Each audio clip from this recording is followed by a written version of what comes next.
Ángel Agudo. Thank you for joining us at Fundación Rafael Pino, and thank you for participating at the startup panel about business models to sustainable business model to scale up startups. I would love to learn more about your startup, Clarity AI. Well, first, thank you very much for inviting us and giving us the opportunity to introduce Clarity. So Clarity AI is a tech company that provides solutions to incorporate sustainability dimensions into the decision-making process.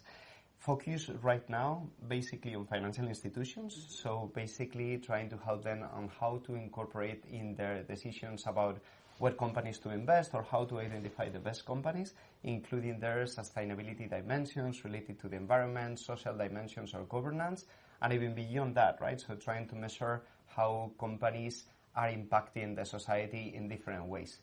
We are working to extend as well this impact not only to financial institutions, but as well to other important players in the society, like, for example, consumers. So when they make decisions about what are the things that they should purchase, it is very important as well to incorporate sustainability dimensions that nowadays is more and more a driver for this kind of decisions. So there are many sustainability dimensions. So which ones do you think you tackle well, and where do you think other sustainability dimensions that you need to continue doing research and making progress in your startup? Yeah, so basically we provide our solution according to the framework of ESG, environmental, social, and governance dimensions. Mm-hmm. I guess what we see in the market is one of the challenges that we face is the lack of standardization, the difficulty to measure certain things related, for example, about how companies are treating topics like emissions, water treatment, waste, etc. Out of these ones, for example, on the CO2 emissions, is one of the metrics that is much more extended and is very well measured, but we are contributing to improve the way to measure that, the way to ensure that there's consistency.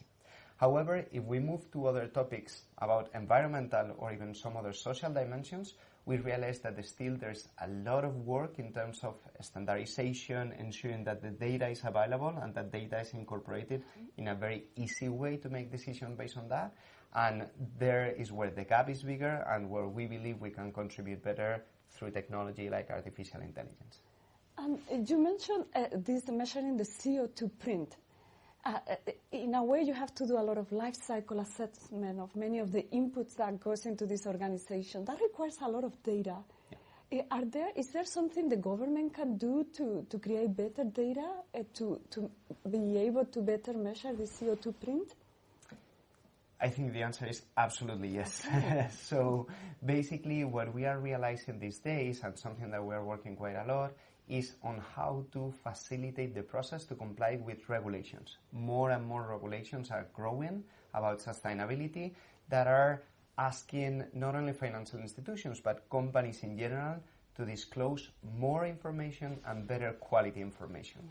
What helps in that dimension? So the standardization of the frameworks that they need to use to report this information. To make it very clear, so basically is to make equivalent to the financial information the non-financial information.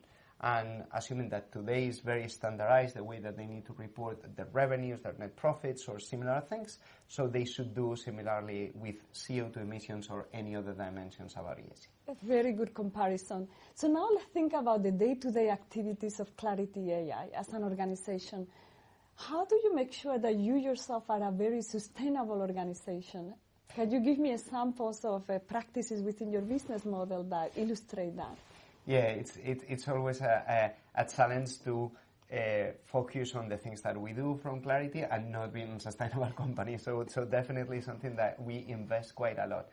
It is true that based on what we do, the main activity that we develop in the day-to-day is like people working with code, developing, creating algorithms. So most of the energy that we dedicate is about people working with machines, with computers basically, right?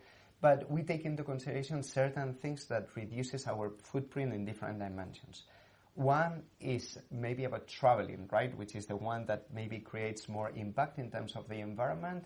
And for that, we have decided two things. One, for good, COVID has helped in this dimension, so trying to move to digital measures to communicate as much as possible and avoiding in-person things when possible.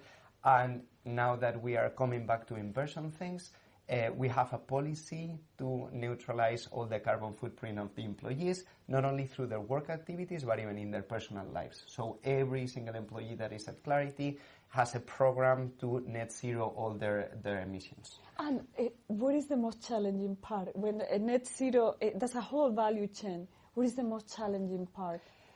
So for us, it's basically the activity related to transportation. Yeah. So basically, we try to do it through two ways. One, at the moment that we purchase the trips and we acquire the different plane tickets, we try to choose the options that are more green. So basically to trade off that way as much as possible. And at the same time, we have an outsourced company that helps us on this. So basically, the employees have the option to select how they want to neutralize their footprint by selecting different projects that are going to contribute to the reduction of the CO2. Thank you, very helpful. Final question, who is in your team in this exciting startup? So we have an amazing team now of more than 200 people, close to 250 as of today, that are distributed across different regions right now. So we have an formal office in New York, in London, in Madrid and Abu Dhabi, but thanks to the remote work today, we have people distributed across different places in North and South America, different places in Europe and Middle East and Asia as of today. Most of the team are basically engineers, data scientists, technical people who are the source of all the different algorithms and technology that we develop, but of course we have as well marketing and development, more sales and development people. So a very diverse talent pool. Thank you, Ángel, for a very insightful dialogue with us today. My pleasure. Thank you very much.